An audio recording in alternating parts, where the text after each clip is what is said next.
If we hadn't come, some of the Igbos would have been bearing Yusuf and their building turned into a mosque. Nnamdi Kanu blasts. This is a recent statement made by the leader of indigenous people of Biafra, IPOB Mazi Nnamdi Kanu, over his usual radio broadcast on Radio Biafra.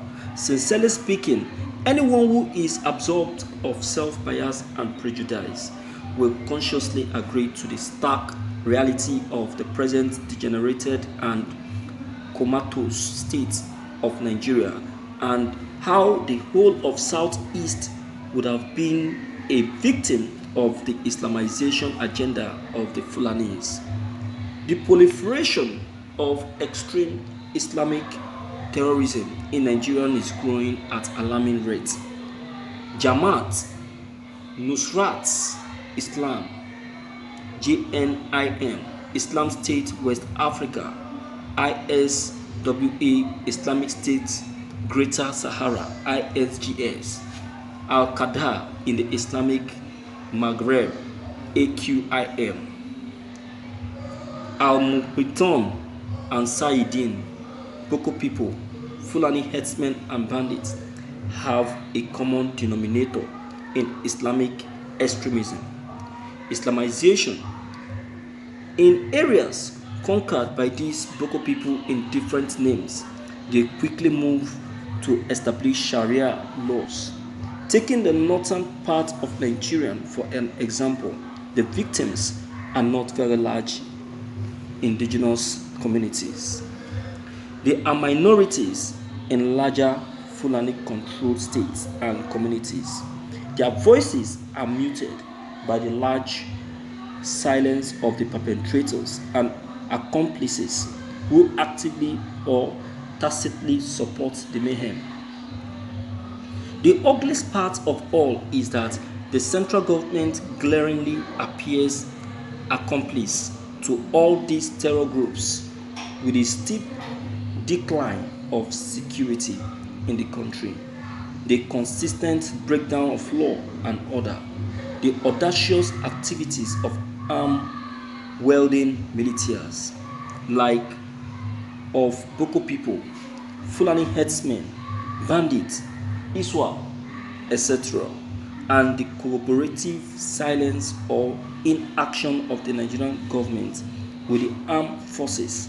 Genuinely concerned citizens will not be wrong to conclude that this set of leaders from a region of the country north are harboring acrid resentment and sinister motives against the south. Because these same Nigerian forces that are silent to the Fulani mayhem are daily engaging in criminal activities of abductions in the southeast. These are alarms that Mazi Nnamdi Kanu, the leader of the indigenous people of Biafra, and IPOB have disturbingly raised since year back. Thankfully, while some choose to ignore or observe a little longer, many in Southeast heeded his warning. IPOB organized and present assistance to these murderous elements. This is obviously why we are yet to have refugees from the eastern part of Nigeria, like the residents in the north and some parts of southwest. The killer herdsmen, Boko people activities in Biafran land have reduced to sleeper inactive cells. They live in fear of Eastern Security Network (ESN), a combatant security outfit launched by Nnamdi Kanu, the leader of the indigenous people of Biafra, to trace and flush out any form of terrorism in the southeast.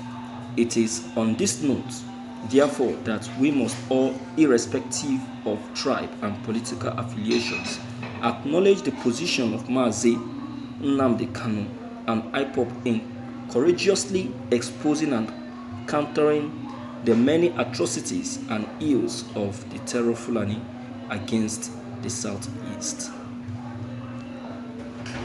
Thank you for listening to this news.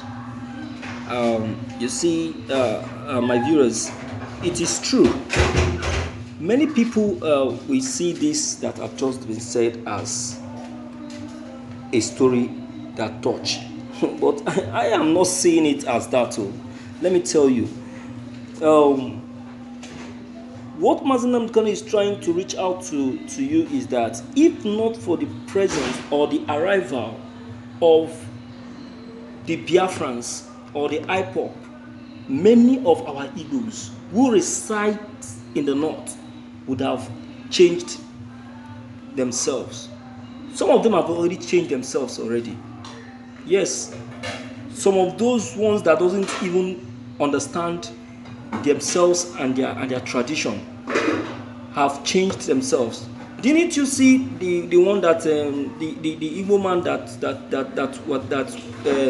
that converted to Muslim, and he was inaugurated and ordained as an emir? Yes, now they have Igbo man that is an emir in the north. Uzodinma crowned an Igbo man an emir of Imo State. Yeah, some of them are already changing their identity, their religion from Christian to Islam. They are already giving themselves Muslim names. All these things are what Mazi Kanu is trying to explain. So we thank God for the presence of IPOP. We thank God for intervention. We thank God. You see that? So the presence of IPOP and the introduction of Biafran has killed down many opportunities of Islamization that would have taken place. We give glory to God for that. But to so many of them out there, they are not happy. If you watch it very well, they are not happy because they see the presence of IPOP and the Eastern Security Network as an obstacle to their evil plans of achieving this Islamization pursuit. But to God be the glory that IPOP was strong and sound enough to put a stop to this.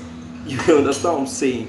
So that is just the fact. You get it?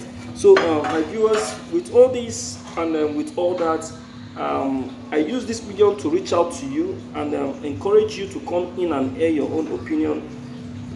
Of course, I know you have something to say. So whatever it is, deem it fit to leave them below the comment box.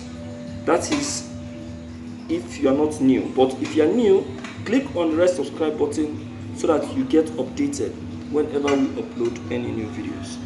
Thank you.